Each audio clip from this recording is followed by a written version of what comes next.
Hello friends, ആരൊക്കെയുണ്ട് എൻ്റെ കൂടെ വെയിറ്റ് കുറക്കാനുള്ള ചലഞ്ചിന്? ഞാൻ 75 ഡേയ്സിനുള്ള ചലഞ്ചായിട്ടാണ് വന്നിട്ടുള്ളത്. അപ്പോൾ ഞാൻ ആദ്യം വെറും വയറ്റിൽ ചിയാ സീഡ്സിൻ്റെ വെള്ളമായിട്ടാണ് കുടിക്കണത്. അതിലേക്ക് ചെറുനാരങ്ങ ഒരു മുറി ഒഴിക്കണുണ്ട്, പിഴിഞ്ഞിക്കണുണ്ട്.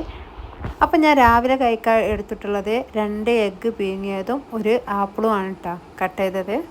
പിന്നെ ഞാൻ ലഞ്ചിന് എടുത്തിട്ടുള്ളത് ഒരു രാഗി ദോശ, പിന്നെ മീൻ വറ്റിച്ചതും, പിന്നെ എല്ലാ വെജിറ്റബിൾസും കട്ട് ചെയ്ത സാലഡും, പിന്നെ പപ്പായയും പരിപ്പിട്ട കറിയാണ് കേട്ടോ. നിങ്ങൾക്ക് ഇഷ്ടമുള്ള കറിയൊക്കെ എടുക്കാം. പിന്നെ വെജിറ്റബിൾസിൽ ഞാൻ എടുത്തിട്ടുള്ളത് സ്വീറ്റ് കോണും ക്യാരറ്റും പർപ്പിൾ ക്യാബേജും കിയാറും, പിന്നെ കുറച്ച് ചെറുനാരങ്ങവും ഉപ്പും കുരുമുളക് പൊടിയും ഇട്ടാം. അത് മിക്സാക്കി കാണ്ട് നല്ല അടിപൊളി സാലഡ് കിട്ടും. ഇതുപോലെ തന്നെ ഫോളോ ചെയ്താൽ നമുക്ക് പെട്ടെന്ന് വെയിറ്റ് കുറക്കാം. ഞാൻ എങ്ങനെ കഴിക്കൽ നിങ്ങൾക്ക് കാണിച്ചു തരാം. ഇതുപോലെ എല്ലാതും കുറച്ച് എടുത്തിട്ട് ഇങ്ങനെ കൂട്ടി കുഴച്ച് കഴിച്ചാൽ പൊളി ടേസ്റ്റ് ആയിരിക്കും കേട്ടോ. പിന്നെ ഞാൻ എടുത്തിട്ടുള്ളത് ഡിന്നറാണ് കേട്ടോ. ഡിന്നറിൽ ഞാൻ എല്ലാ ഫ്രൂട്ട്സുകളും കട്ട് ചെയ്തതും ഒരു ഗ്ലാസ് ഓട്സുമാണ്. ഡിന്നറ് 7 മണിയൊക്കെ ആകുമ്പോഴത്തേന് കഴിക്കണം. അപ്പോൾ ഇന്ന് ഞാൻ ഇത്ര കഴിച്ചിട്ടുള്ളൂ. ഇനി നാളത്തെ ഫുഡ് ആയിട്ടും വരാം.